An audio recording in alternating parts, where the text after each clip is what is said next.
ఒక కేజీ చికెన్ని ఒక 4 పీసెస్గా తీసుకోవాలన్నమాట. సో ఇప్పుడైతే ఈ ప్రిపరేషన్ చూసేద్దాము.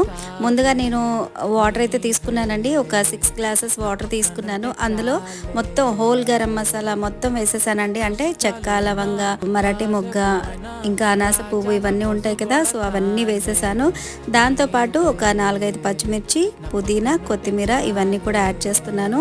సో ఇందులో ఇవన్నీ వేసిన తర్వాత టేస్ట్కి సరిపడా సాల్ట్ కూడా వేసుకోవాలండి. అంటే ఇప్పుడు ఈ వాటర్ బాయిల్ చేస్తున్నాం కదా, ఆ వాటర్లోనే చికెన్ కూడా వేసి బాయిల్ చేస్తామన్నమాట. సో అందుకని అందులో అన్ని స్పైసెస్ అయితే వేసుకోవాలండి.